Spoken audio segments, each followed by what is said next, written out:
जय हिंद दोस्तों, स्वागत है आपका इस वीडियो में। और इस वीडियो में मैं आपके साथ शेयर करने वाला हूँ अपना स्टेज 2 का एक्सपीरियंस, जो मैं अभी रिसेंटली एसएसबी कपूरथला गया था टीजीसी 136 के लिए उसमें। और मैं बहुत सारी चीज़ें डिस्कस करने वाला हूँ इसमें। हम लोग साइड टेस्ट के वेरियस पार्ट्स के बारे में डिस्कस करेंगे, जीटीओ के बारे में डिस्कस करेंगे और पर्सनल इंटरव्यू के बारे में डिस्कस करेंगे।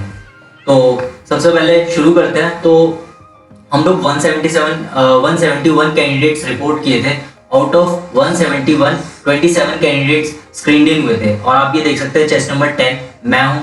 और out of 27 candidates 6 candidates recommend हुए थे, उसमें से चेस्ट नंबर 3 है और चेस्ट नंबर 12 है, चेस्ट नंबर 16 है। चेस्ट नंबर 16 भाई 5वीं बार रिकमेंड हुए हैं और चेस्ट नंबर 12 तीसरी बार रिकमेंड हुए हैं। और चेस्ट नंबर 18 भाई रिकमेंड हुए थे, 21 रिकमेंड हुए थे और 25 रिकमेंड हुए थे। So these are the 6 candidates who got recommended for TGC 136 from our batch, और all the best for them for the coming future। और आगे बढ़ते हैं, बात करते हैं टेस्ट के बारे में। तो सबसे पहले आता है साइट टेस्ट। तो साइट टेस्ट में सबसे पहला जो मोस्ट इंपॉर्टेंट टेस्ट होता है वो होता है थीमेटिक अपरसेप्शन टेस्ट। तो इसमें मैंने ना अपनी जो सिमिलर पिक्चर्स जो मेरे टैट में आई थी टीजीसी 136 में, तो मैंने वही पिक्चर्स को यहाँ पर लगाने की कोशिश की है। और अगर इंटरनेट पे मुझे कुछ सिमिलर फोटोज या पिक्चर्स मिल गई हैं तो मैंने उनको यहाँ पे दिखाया है, प्रेजेंट किया है, ताकि आपको कुछ आइडिया लग जाए कि कैसी पिक्चर हमारे टेस्ट में आई थी। तो आप इन पे अपनी स्टोरीज बना के प्रैक्टिस कर सकते हैं टाइम के साथ, तो आपके लिए बेनिफिशियल होगा। तो सबसे पहले डिस्कस करते हैं टैट की picture number 1, that is no vacancy. ये जो नो वैकेंसी वाली पिक्चर है, ये लास्ट टाइम जब मैं कपूरथला गया था तब भी मेरे को आई थी। आप अगर मेरी लास्ट वीडियो देखोगे कपूरथला की दिसंबर वाली, उसमें भी आपको ये वैकेंसी वाली पिक्चर मिल जाएगी। तो ये वर्ल्ड फेमस पिक्चर हो गई है क्योंकि ये वैकेंसी पे तो पक्का आती है। तो आप इस पे एक अच्छी सी स्टोरी बनाने की कोशिश कीजिए और प्रैक्टिस कीजिए। अब बात करते हैं पिक्चर नंबर 2 की। इसमें 2 कैरेक्टर हमें 15 to 20 इयर्स ऑफ एज के मेल कैरेक्टर्स दिखते हैं। वो पेड़ की डाल पे बैठे हुए हैं, आप देख सकते हैं। ये पिक्चर मैंने गूगल से उठाई हुई है। तो ऐसे ही एक पेड़ था, उस पर 2 कैरेक्टर्स बैठे हुए थे और वो नीचे की तरफ देख रहे थे। तो इस पे आप अपनी एक स्टोरी बनाने की कोशिश कीजिए। फिर आती है पिक्चर नंबर 3। ये भी पिक्चर बहुत ही फेमस है, बहुत सारी पीपीडीटी और टैग में आती रहती है। तो इसमें क्या रहता है, हमारी जो पिक्चर आई थी उसमें क्या था, एक बंदा है बीच में लेटा हुआ है और उसके चारों तरफ लोग खड़े हुए हैं। और बस थोड़ा सा डिफरेंस ये था कि यहाँ पीछे एक रिवर बैकग्राउंड में फ्लो कर रही थी और पीछे जंगल और पेड़ पौधे थे। तो यहाँ पे हमारी पिक्चर 3 हो जाती है। फिर आती है पिक्चर नंबर 4। पिक्चर नंबर 4 भी मेरे प्रीवियसली दूसरी एसएसबीज में आ चुकी है। इसमें क्या रहता है, एक कैरेक्टर होता है, वो अपने चेयर पे बैठा रहता है। ये 15 to 17 इयर्स ऑफ एज का बंदा रहता है और थोड़ा सा दुखी लग रहा होता है। उसके पीछे ये जो कैरेक्टर आपको मैंने फोटो में दिखा रखा है, ये थोड़ा सा डिफरेंट है क्योंकि ये बिल्कुल सिमिलर पिक्चर मुझे मिल नहीं रही थी। तो ये जो कैरेक्टर है जो मेरी पिक्चर आई थी उसमें ये पीछे खड़ा हुआ है इसके इस कैरेक्टर के, और इसके कंधे पे हाथ रखा हुआ है। ऐसा लग रहा है कि एक फादर है, वो अपने बेटे को पूछ रहा है कि क्या प्रॉब्लम है, ऐसा कुछ। तो ये थी हमारी पिक्चर नंबर 4। फिर आते हैं पिक्चर नंबर 5 पे। One male character 20 to 24 years walking towards parents sitting in dining hall.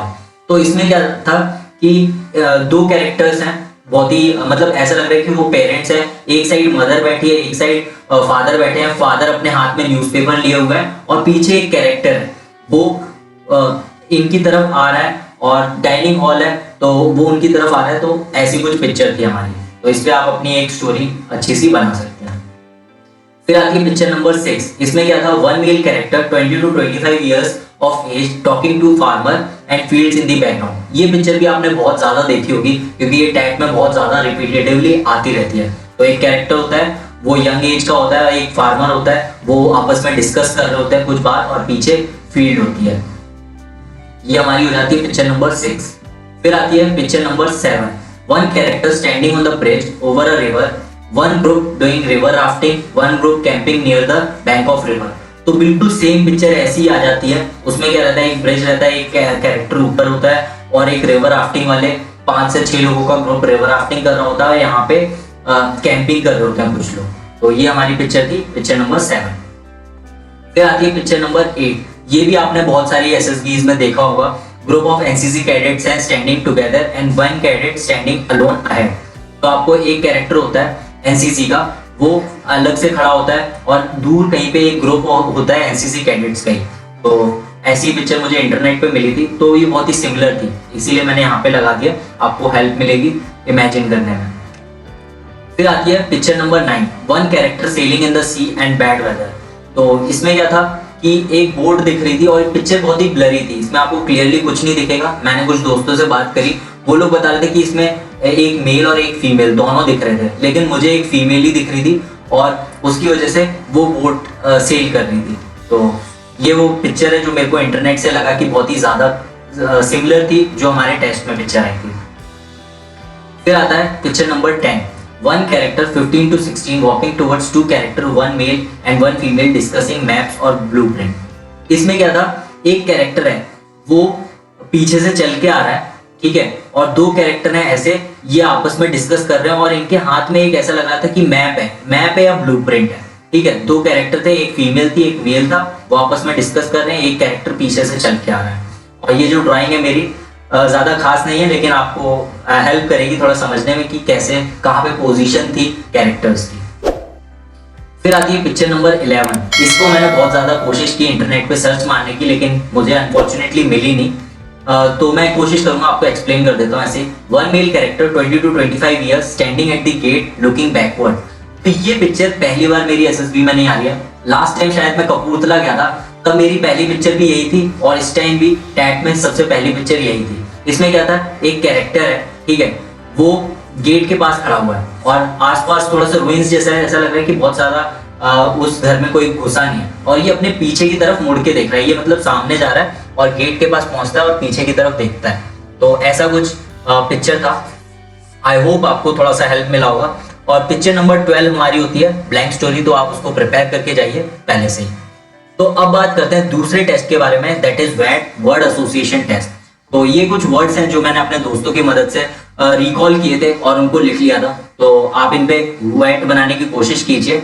तो सबसे पहले था cooperation, team, questions, sacrifice, save, rogue, crime, up to date पहले भी आ चुका है मेरी एसएसबी में। एक्सीडेंट, ये भी जनरली आता ही रहता है। Misunderstanding, opportunity, good, aggressive, due, sympathy, anger, responsibility, contribution, attack, confuse, pity, murder, contribute, avoid. तो आप देख सकते हो कि जो अवॉइड, ये जो नेगेटिव वर्ड्स है ना, मर्डर हो गया, अटैक हो गया, एंगर हो गया, अग्रेसिव हो गया, क्राइम हो गया, इन सब पे आपको फोकस करना है, क्योंकि ये जो आपकी नेगेटिव वर्ड्स हैं यही आपकी पर्सनैलिटी के बारे में कुछ खास चीजें बताते हैं कि आप इन चीजों को किस नजरिए से देखते हैं। तो इन पे आपको प्रैक्टिस अच्छे से करनी है और इन पे अच्छे सेंटेंस बनाने की प्रैक्टिस करके रखनी है।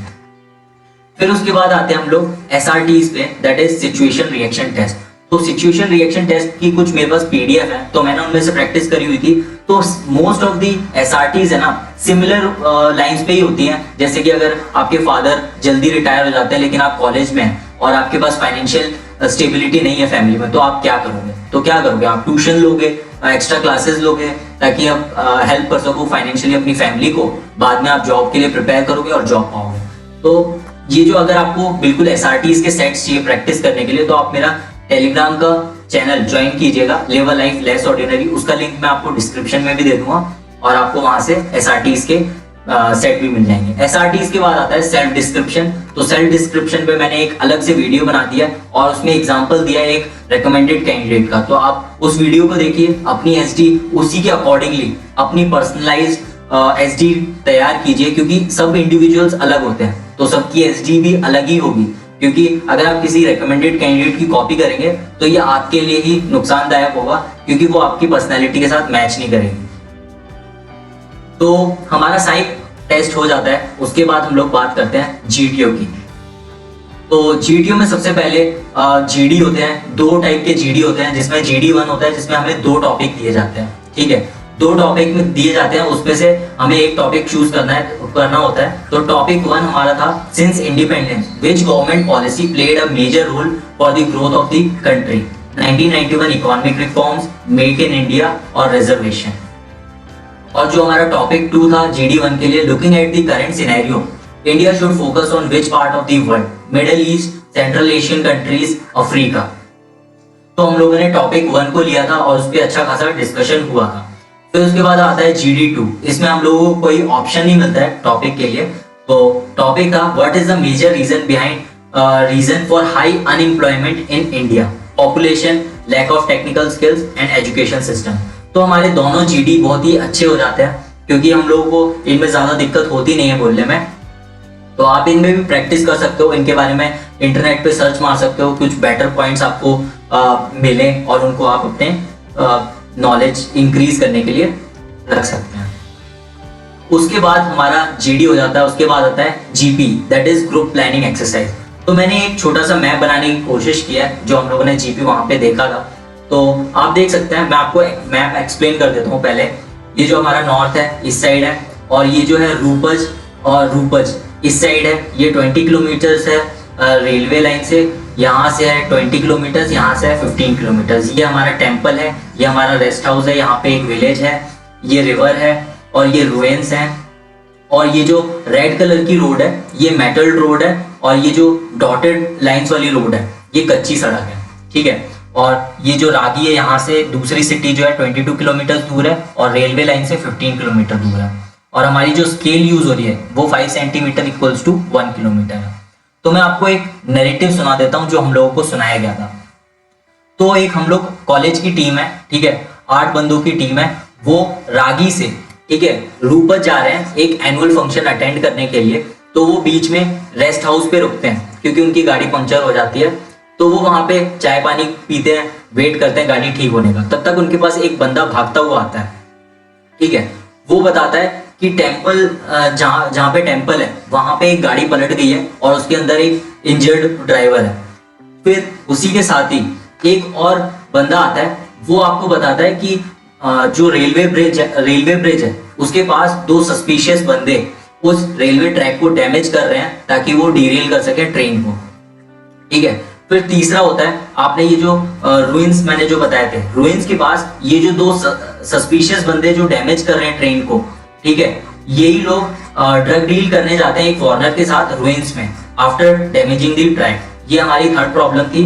और फोर्थ प्रॉब्लम है, जो बंदा इनको आके वो बताता है ना कि यहाँ पे 2 बंदे हैं रेलवे ट्रैक को डैमेज कर रहे हैं, उसकी काउक हो जाती है। तो वो हमारी ये चौथी प्रॉब्लम थी। तो 3 हमारी मेजर प्रॉब्लम्स थी, that is car overturn near temple, injured driver, damage railway track near bridge and drug deal between foreigner and 2 man. और एक माइनर प्रॉब्लम थी जो कि हम लोगों को डिस्ट्रैक्ट करने के लिए दी गई थी। तो आप अकॉर्डिंगली अपना एक प्लान बना के देखिए, इस जीपी को सॉल्व करने की कोशिश कीजिए। आप 8 बंदे हो, आप क्या करोगे इन सारी प्रॉब्लम्स को सॉल्व करने के लिए, और आप कैसे अपना एनुअल फंक्शन अटेंड करने के लिए पहुंचोगे। ऐसे ही हमारी जीपी हो जाती है, ठीक है। फिर आते हैं हम लोग लेक्चरेट टॉपिक्स पे। ये हमारा लास्ट क्लास था GTU 1 का, ठीक है। तो इसमें जो टॉपिक्स थे जो मैंने अपने दोस्तों से पूछे, उन लोगों ने बताया कि these are the topics.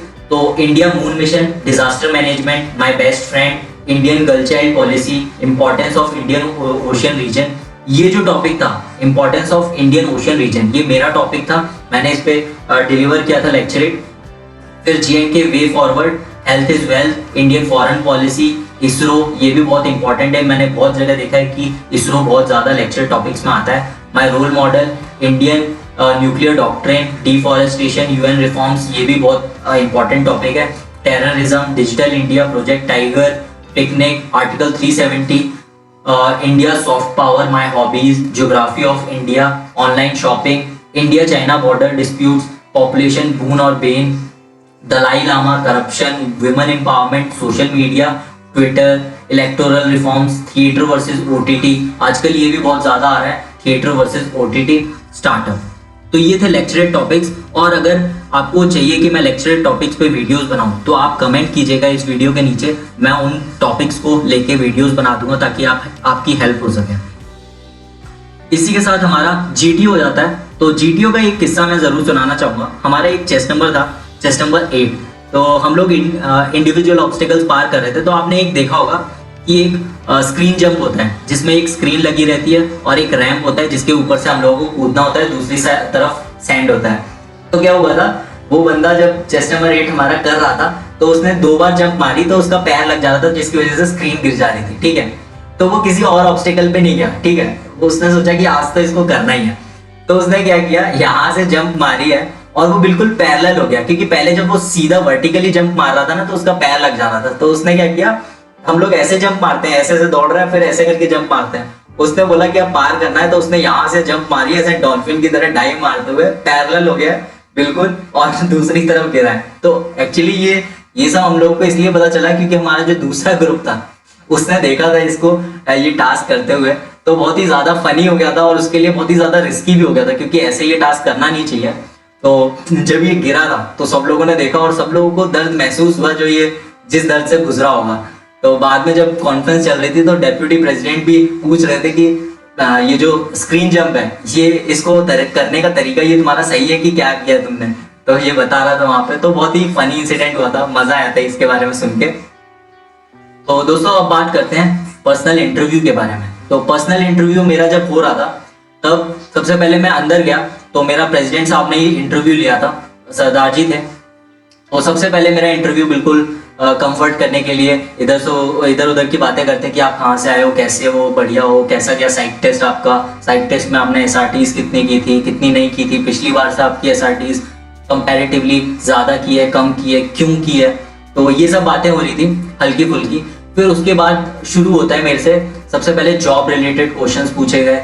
Job में आपको क्या अच्छा लगता है, क्या नहीं अच्छा लगता है, जॉब में आपके जो बॉस हैं, आपके रिलेशंस उनके साथ कैसे हैं। तो बहुत ही ज़्यादा जॉब रिलेटेड क्वेश्चंस पूछे थे। आपने अपनी पहली सैलरी कैसे खर्च की थी, आपकी सैलरी कितनी है, आप उसको कैसे स्पेंड करते हो, सेविंग्स कैसे करते हो अपनी सैलरी की। तो ऐसे मेरे जॉब रिलेटेड क्वेश्चंस थे। फिर मैं कुछ क्वेश्चंस लिखे हुए हैं वो बता देता हूँ।